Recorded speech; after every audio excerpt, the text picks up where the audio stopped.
Hello class 12th। हम पढ़ रहे थे न्यूक्लियोफिलिक एडिशन रिएक्शन, जिसमें हमने इसके प्रीवियस वीडियो में मैकेनिज्म देख ली कि किस तरीके से ये रिएक्शन परफॉर्म हो रही है। ऑल्सो रिएक्टिविटी भी चेक की कि ये जो रिएक्शन है वो एल्डिहाइड्स और कीटोन, मैंने पहले बताया था कि एल्डिहाइड्स और कीटोन दोनों में ही ये रिएक्शन हो रही है। सो किसमें ज्यादा अच्छे तरीके से रिएक्शन हो पाएगी, तो मैंने बताया वहां पर एल्डिहाइड्स में, और क्यों वो भी रीजन हमने वहां पर कवर किए। In this reaction, in this video हम जो न्यूक्लियोफिलिक एडिशन रिएक्शन पे बेस्ड एग्जांपल्स है उन एग्जांपल्स को यहाँ पर चेक करने वाले हैं। सबसे पहले हम चेक करेंगे addition of hydrogen cyanide. Now what is hydrogen cyanide? That is HCN। ठीक है, HCN is hydrogen cyanide, H hydrogen, CN cyanide group. So HCN जब यहाँ पर हम यूज कर रहे हैं और आप प्योर HCN यूज कर रहे हो विदाउट कुछ मिक्स एंड ऑल, कोई कैटलिस्ट यूज किए बिना, अगर आप डायरेक्ट HCN के साथ ये रिएक्शन करवाओगे, होगी रिएक्शन बिल्कुल परफॉर्म तो होगी, बट CN अलग होकर एक न्यूक्लियोफाइल बने, एक न्यूक्लियोफाइल की तरह वो बिहेव करे। सो ये जो रिएक्शन है जिसमें वो H से अलग होगा, ये काफी टाइम टेकिंग है, बहुत ज्यादा टाइम लेती है, बहुत स्लो रिएक्शन है, तो रिएक्शन को होने में काफी टाइम लगेगा। सो अगर आप ये चाहते हो कि रिएक्शन जल्दी हो जाए, है ना, बहुत जल्दी से रिएक्शन हो जाए, बिकॉज एक रिएक्शन करने के लिए हम कितनी देर वेट करेंगे। सो अगर हम ये चाहते हैं कि रिएक्शन जल्दी हो जाए, तो एक स्टेप वहां पे आपको ऐड करना पड़ेगा, जो कि step number first. Step first में क्या करेंगे, जो हमारा प्योर HCN है जिसको हमें रिएक्ट करवाना है, तो इस प्योर HCN को आप रिएक्ट करवाओगे विद अ बेस। तो इसको हम रिएक्ट करवा रहे हैं विद बेस OH नेगेटिव के साथ। OH नेगेटिव के साथ जब आप इसको ट्रीट करवाओगे, सो यहाँ पर क्या होगा बेटा, नेक्स्ट होगा क्या, ये जो H है, ये जो आपको HCN के साथ H दिखाई दे रहा है, ये H और ये OH आपस में मिलकर H2O बना लेंगे और अलग हो जाएंगे, और हमें क्या मिल जाएगा, हमें हमारा साइनाइड ग्रुप जिसके साथ जो कि एज अ न्यूक्लियोफाइल यहाँ पर बिहेव करेगा, वो हमें मिल जाएगा। हमें यही चाहिए था, ठीक है, हमें CN ग्रुप चाहिए था विद नेगेटिव साइन, यही हमारा न्यूक्लियोफाइल है यहाँ पर, और हमें यही चाहिए था। तो अब बिकॉज पहले अगर आप फ्री फॉर्म में यूज करते तो काफी स्लो प्रोसेस होती, बट अगर आप एक बेस का वहां पे यूज कर लेंगे तो H वहां से इजिली रिमूव हो सकेगा और CN अलग हो जाएगा। तो ये फर्स्ट स्टेप हुआ। इन नेक्स्ट स्टेप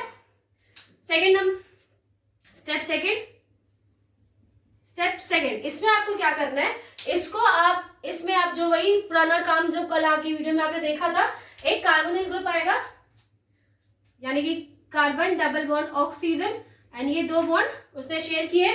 अगर एल्डिहाइड है तो वो R और H होगा, और अगर वही वो कीटोन्स है तो दोनों जगह क्या होंगे, R एंड R। ठीक है, सो अब हम इसको ट्रीट करवाएंगे with our CN cyanide group, CN negative charge.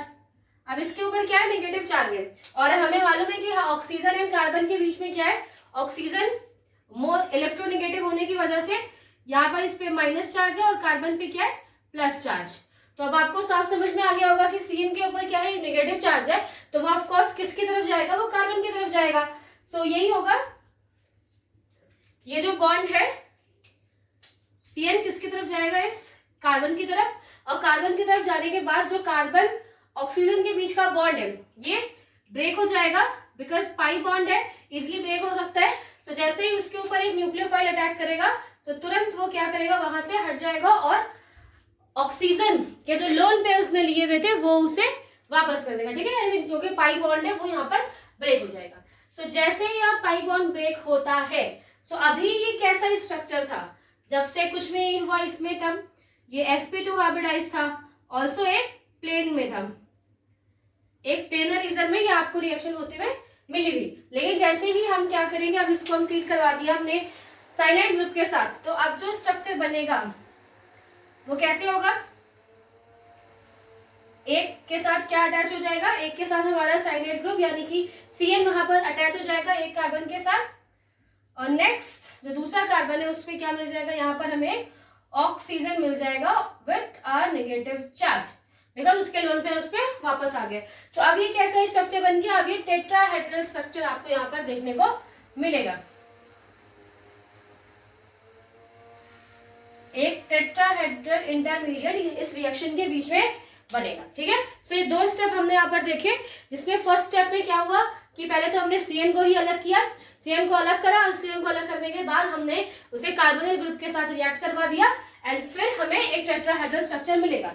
Next reaction easy, जैसे कल मैंने आपको बताई थी कि अब इसे हम ट्रीट करवाएंगे विद अ H+, एक H+ के साथ या किसी फोटोन डोनर के साथ आप ट्रीट करवाओगे। आपको तो रिएक्शन में पहले से ही वाटर मिला ही हुआ है ना, यहाँ पे वाटर मिला है, तो आपको किसी और के पास जाने की जरूरत है ही, वाटर है हमारे पास, वो हमें क्या दे सकता है, H+ दे सकता है बिल्कुल।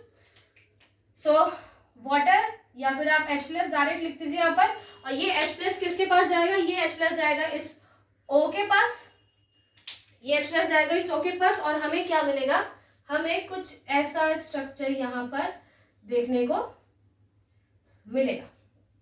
ओके, सो ये जो दो बॉन्ड हमने खाली रखे हुए कार्बन के, इसमें अगर आप एल्डिहाइड्स बना रहे हैं तो आप R और H लिख सकते हो, या फिर कोई भी एल्डिहाइड ग्रुप्स, और अगर आप कीटोन बना रहे हैं तो वहां पर दोनों तरफ आपको R लगाना पड़ेगा। अब ये जो बना है इसे हम बोलते हैं साइनोहाइड्रेन, ये जो स्ट्रक्चर हमें बन के मिला इसे हम बोलते हैं साइनोहाइड्रेन। सो हमें यहाँ पे क्या मिला, साइनोहाइड्रेन मिला। इजी रिएक्शन है, जो प्रीवियस हमने कल देखा था वही रिएक्शन है वापस यहाँ पे परफॉर्म हुई। तो ये रिएक्शन, फर्स्ट रिएक्शन यहाँ से कंप्लीट होती है, addition of hydrogen cyanide. Next example है addition of sodium hydrogen sulphate. So sulphide जो है यहाँ पर, इसका हम रिएक्शन करवाने वाले हैं सोडियम हाइड्रोजन सल्फाइड के साथ। सो रिएक्शन कैसे स्टार्ट होगी, फर्स्ट रिएक्शन में कौन आएगा, हमारे कार्बोनिल ग्रुप्स, बिकॉज उनके साथ ही हम रिएक्शन करवा रहे हैं, तो एक कार्बोनिल ग्रुप आएगा। एल्डिहाइड और ketone, it's depend on you, आपको जो लेना है वो ले सकते हैं। नेक्स्ट इसको हम ट्रीट करवाएंगे विथ NaHSO3 के साथ। ठीक है, एंड ये जो NaHSO3 है ये है हमारा सोडियम हाइड्रोजन सल्फाइड, NaHSO3। अब इसके साथ आपको यहाँ पर रिएक्शन करवानी है। सो रिएक्शन करवाएंगे हम, ये Na+ और ये HSO4- में टूटेगा, HSO4 एंड उसके बाद क्या बनेगा,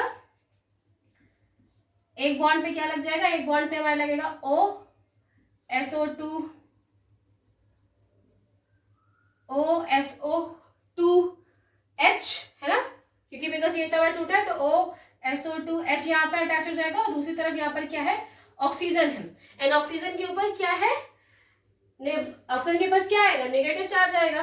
ठीक है, बिकॉज ये बहुत बार बता चुकी हूँ कि ये क्या है, न्यूक्लियोफाइल, ये न्यूक्लियोफाइल आगे कार्बन पे अटैक करेगा, फिर इसके बॉन्ड टूट जाएंगे, ये क्या होता है नेगेटिव, ये होता है पॉजिटिव। तो अब यहाँ पे क्या है, यहाँ पे ऑक्सीजन पे क्या आ गया, नेगेटिव चार्ज आ गया, एंड इस नेगेटिव चार्ज आने की वजह से जो सोडियम है, ये जो सोडियम है ये जाके अटैच हो जाएगा इसके साथ, तो क्या बनेगा, कुछ ऐसा स्ट्रक्चर आपको यहाँ देखने को मिलेगा। आफ्टर दैट जो आपकी बुक है बेटा, उसमें नेक्स्ट फिनोमिनन यूज किया है, उन्होंने क्या बोला है कि अब क्या होगा, यहाँ पर हो जाएगा प्रोटॉन एक्सचेंज हो जाएगा। प्रोटॉन मतलब पता है हमें H+, है ना, और उसका क्या हो जाएगा, ट्रांसफर हो जाएगा। ट्रांसफर कैसे, उसका ट्रांसफर हो जाएगा, मतलब यहाँ पर NaO पे माइनस है तो यहाँ पर Na के साथ प्लस है, ये प्लस माइनस के फॉर्म में यहाँ पर लगे हुए। होगा क्या बेटा, प्रोटॉन ट्रांसफर हो जाएगा, मतलब जो ये H है ये Na की जगह पे आ जाएगा, और ये जो Na है ये H की जगह पे चला जाएगा, और हमें क्या मिलेगा, carbon with 2 bonds OSO2Na and OH। ठीक है, ये हमें बनाना था, बिकॉज हमें ये क्यों बनाना था, बिकॉज हमारा जो O है उसके साथ H आके अटैच होना चाहिए, और एक न्यूक्लियोफाइल कार्बन पे अटैच होगा, तभी न्यूक्लियोफिलिक एडिशन रिएक्शन होंगी। सो बच्चे रिएक्शन देखेंगे तो बहुत सारे उनको प्रॉब्लम होगी, ऑफ कोर्स होनी चाहिए बेटा, बिकॉज क्यों ऐसा हो गया कि ये ट्रांसफर क्यों हो गए आपस में, है ना, और ये स्ट्रक्चर कैसा है, थोड़ा सा कॉम्प्लेक्स है तो नहीं आ रहा होगा समझ में। सो अब इसको हम थोड़ा समझने की कोशिश करते हैं किस तरीके से रिएक्शन हुई है। सो अब रिएक्शन को समझते हैं। रिएक्शन समझने के लिए पहले मैंने क्या किया, इसको थोड़ा सा ओपन करके ली दिया, बिकॉज ज्यादा अच्छे तरीके से समझ में आएगा कि कौन किस तरीके से अटैच हुआ है। सो बेटा यहाँ पर ना बहुत सारे क्वेश्चन आते हैं रिगार्डिंग दैट। अगर आप ये स्ट्रक्चर देख रहे होगे, ये वाला NSO3H, जिसमें बहुत सारे लोन पेयर्स आपको दिखाई दे रहे हैं। सबके पास अपने अपने लोन पेयर्स है, ऑक्सीजन के पास अपने लोन पेयर है, सल्फर के पास अपने ढेर सारे लोन पेयर्स है। सो रिएक्शन कैसे हो रही है, तो अगर आप ये ध्यान दो बेटा कि जो मैंने यहाँ पर प्लस माइनस करके क्यों लिखा, ताकि पता चले कि ये ग्रुप यहाँ पर अटैक करने वाला है। अगर ये बॉन्ड है Na के साथ, अगर इसने बॉन्ड बनाकर रखा होता तो ये कैसा होता, ये ऐसे सॉरी इस तरीके से यहाँ बॉन्ड बना के बनाया होता है इसने, तो ऑक्सीजन के ऊपर कोई भी चार्जेस नहीं होते वहां पर, है ना। बट हमें क्या करना है, हमें तो उसको अटैक करवाना है, तो बिल्कुल बिल्कुल हम जो इस बॉन्ड जिस तरीके से वो टूटेगा वो हमें तोड़ना है। तो यहाँ पर Na+ आएगा, और जैसे ये Na से ऑक्सीजन ने अपने बॉन्ड वापस लिए तो इसके ऊपर आ जाएगा lone pairs and negative charge, ठीक है। अब अगर आप देखें कि यहाँ पे तो बहुत, ये भी नेगेटिव है, इसके पास भी लोन पेयर है, इसके पास भी लोन पेयर है, sulphur also lone pair, sulphur 6 bonds बना सकता है, तो उसके पास तो बहुत सारे लोन पेयर्स बचे हुए। सो अटैक करेगा कौन, दैट्स द क्वेश्चन। अगर आप यहाँ पर देखें बेटा, ये जो ऑक्सीजन है, ये ऑक्सीजन और ये ऑक्सीजन, ये इस सेंटर वाले ऑक्सीजन के साथ पाई बॉन्ड के साथ अटैच है, ठीक है, एक पाई बॉन्ड के साथ यहाँ पर अटैच है।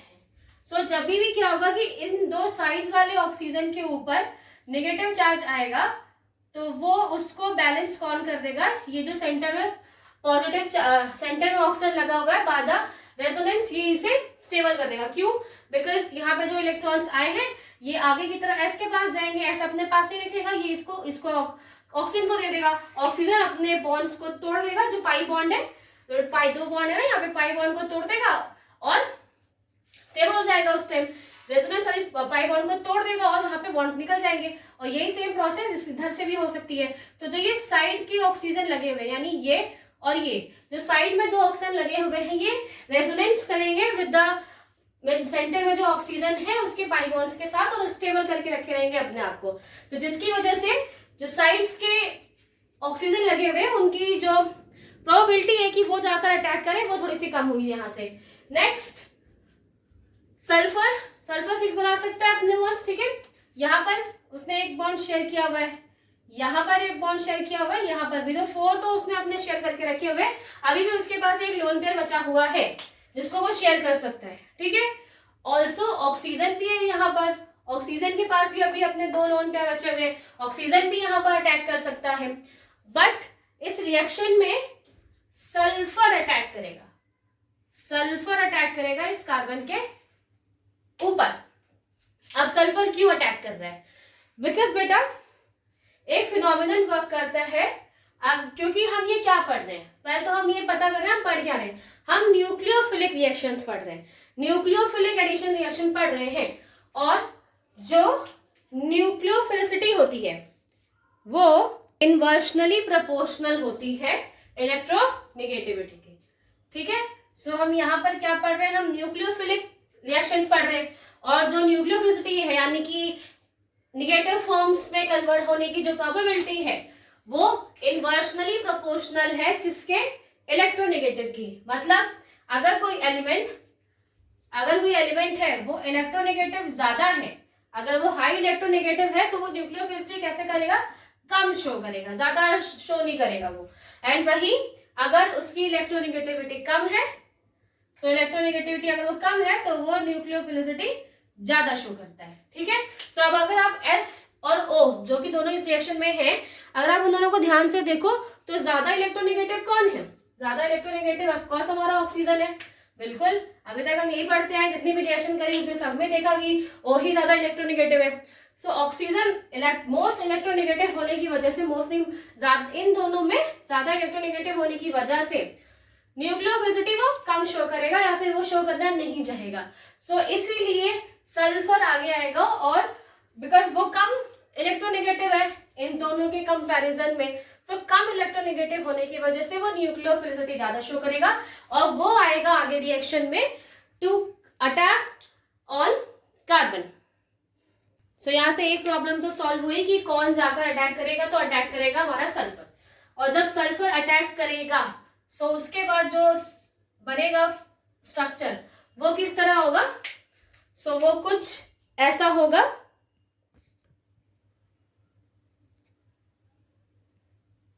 सो कुछ ऐसा स्ट्रक्चर यहाँ पे हमें देखने को मिलेगा। सो यहाँ पर अभी देख रहे हैं आप क्या, यहाँ पे क्या हुआ कि ये सल्फर ने इसके ऊपर कार्बन के ऊपर अटैक किया, और बिकॉज सल्फर ने ये दोनों लोन पे, ये जो लोन पेयर आपको यहाँ पे दिखाई दे रहे हैं, वो इसने एक कार्बन को दे दिया और एक अपने पास रखा, एक उसने कार्बन को दे दिया, इस वजह से उसके ऊपर क्या आया, प्लस चार्ज, उसके ऊपर प्लस चार्ज आया। और जो ऑक्सीजन है, बिकॉज अब ये Na यहाँ से रिलीज हो गया, तो Na क्या जाएगा, इससे जाकर जुड़ जाएगा, ठीक है, प्रॉपर तरीके से जुड़ा नहीं है, वो आयंस के साथ ही वहां पर लगा हुआ है अभी। अब क्या होगा, बिकॉज बेटा वो भी तो पॉजिटिव है, उसको भी पॉजिटिव निगेटिव अट्रैक्ट होते हैं, तो इस वजह से वहां पर है। अब ये होगा क्या बेटा कि बिकॉज जो आपका S है वो क्या है, उसके ऊपर एक पॉजिटिव चार्ज है ना, स्टेबल नहीं है वो अभी, तो वो स्टेबल होने के लिए क्या करेगा, ये जो हमें लोन पेयर्स दिखाई दे रहे हैं किसके पास, ऑक्सीजन के पास, और उसके पास एक नेगेटिव चार्ज भी है और उसके सामने पॉजिटिव चार्ज आया, तो वो क्या करेगा, बैलेंस करने के लिए ये इसको अपने लोन पेयर्स इसको दे देगा सल्फर को, और एक बॉन्ड ये शेयर कर लेंगे, ठीक है। सो मैं इसी स्ट्रक्चर में कर दे रही हूँ कि ये जो बिकॉज ये पॉजिटिव चार्ज है, इसको खत्म करने के लिए यहाँ पे जो पॉजिटिव चार्ज खत्म हुआ, ये ऑक्सीजन क्या करेगा, लोन पेयर्स अपने अंदर दे देगा और एक बॉन्ड बना देगा, ठीक है, एक बॉन्ड यहाँ पर इस तरीके से बनेगा। सो इस तरीके का स्ट्रक्चर हमें देखने को मिलेगा। आफ्टर दैट क्या होगा, अब हमने ये स्ट्रक्चर बना लिया, अब इस स्ट्रक्चर को बनाने के बाद अब अगर आप यहाँ देखें, सो अब बेटा क्या है कि O के साथ क्या लगा हुआ है, Na लगा हुआ है ना, इस O के साथ Na लगा हुआ है, और इस SO3 के साथ यानी कि सल्फोनिक एसिड के साथ एक H लगा हुआ है। अब यहाँ पर क्या होगा, जो नेक्स्ट हम बोल रहे थे फोटोन चेंज वाला या ट्रांसफर वाला प्रोसेस होगा, प्रोटॉन ट्रांसफर।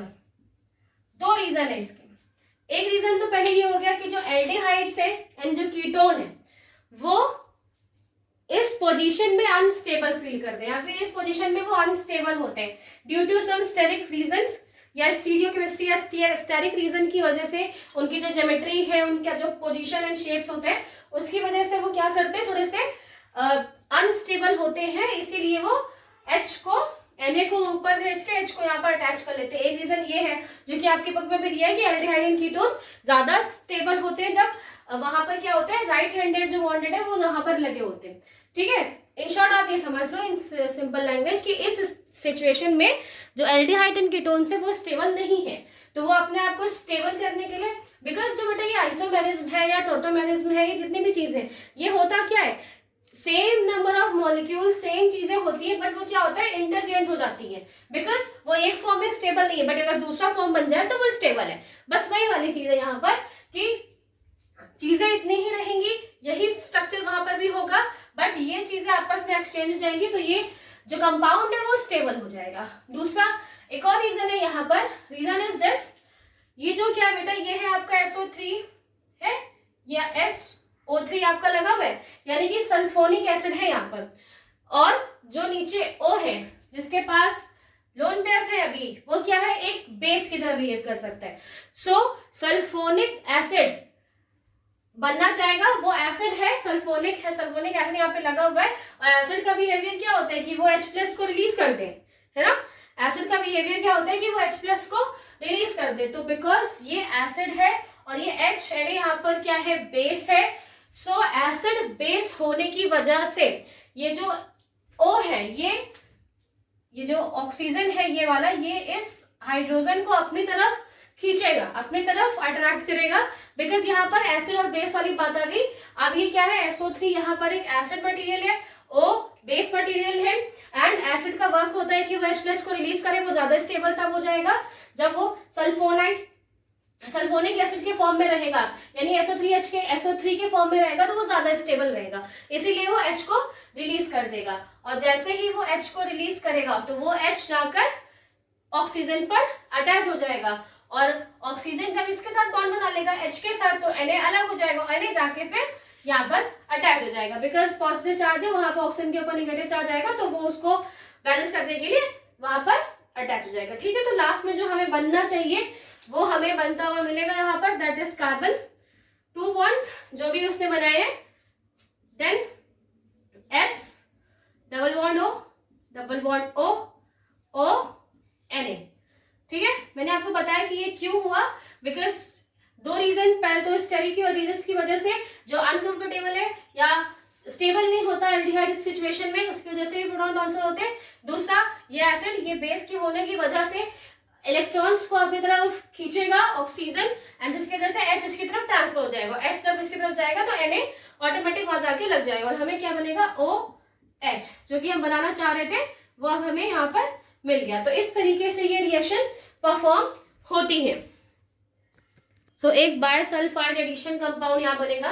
ये जो मैंने अभी आपको इतनी बड़ी प्रोसेस बताई, इसका एक और यूज है। यूज ये है कि जब कभी हमारे पास क्या होता है कि बहुत सारे कार्बोनिल ग्रुप्स रखे हैं, ठीक है, आपको लेबोरेटरी में है आप, और आपको बहुत सारे कार्बोनिल ग्रुप्स दे दिए गए हैं। अब आपको आइडेंटिफाई करना है कि कौन से कार्बोनिल ग्रुप में एल्डिहाइड है, मतलब कौन सा ऐसा कार्बोनिल ग्रुप है जो एल्डिहाइड या कीटोन, उसमें से कुछ भी हो सकता है, दोनों में से कोई चीजें हैं, बिकॉज दोनों एक दूसरे का आइसोमर्स फॉर्म में, इसलिए दोनों ही हो सकते हैं वहां पर।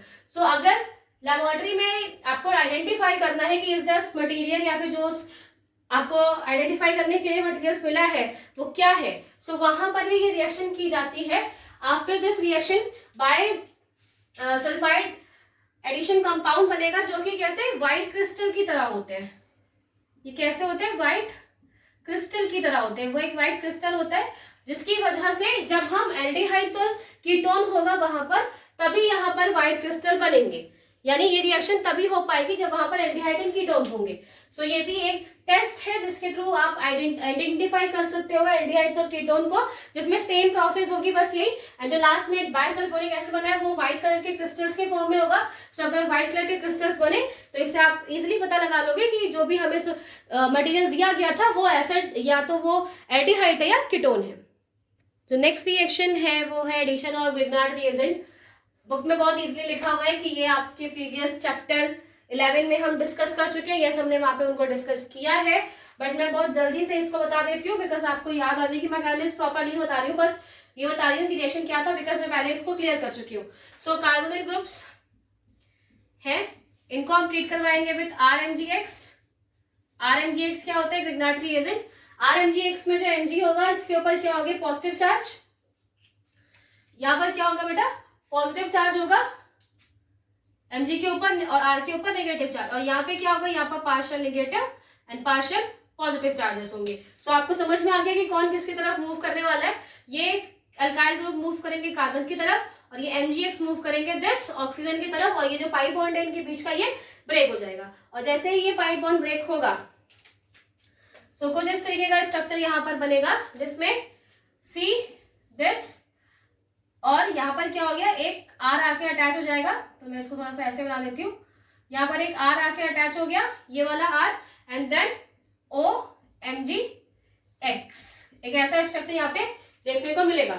नेक्स्ट अगेन आप इसको नेक्स्ट रिएक्शन में ट्रीट करवाओगे विथ वाटर। आप इसे ट्रीट करवा दोगे विथ वाटर के साथ, जिसमें क्या मिलेगा, जिसमें मिलेगा H plus and OH minus, H plus and OH minus मिलेगा। और होगा क्या, ये जो Mg है, MgX है, यहाँ पर ये H प्लस जाकर अटैच हो जाएगा इस ऑक्सीजन के साथ, और ये MgX रिमूव हो जाएगा विद दिस OH ग्रुप के साथ। और हमें क्या मिलेगा, हमें मिलेगा CROH यानी कि एल्कोहल्स, और साथ में क्या बनेगा यहाँ पे MgOH X। ठीक है, इस तरीके से होगी। और अगर आपको प्रॉपर तरीके से देखना है तो आप प्रीवियस वीडियोस में जाकर देख सकते हैं, जहाँ पे हमने एल्कोहल्स का फॉर्मेशन किया है बाय द ग्रिग्नार्ड रिएजेंट। ठीक है, तो आज मैंने यहाँ पर 3 रिएक्शंस को बताया। नेक्स्ट वीडियो में हम जो रेस्ट 2 रिएक्शन बची हुई है न्यूक्लियोफिलिक एडिशन की, उसको हम कंप्लीट करेंगे।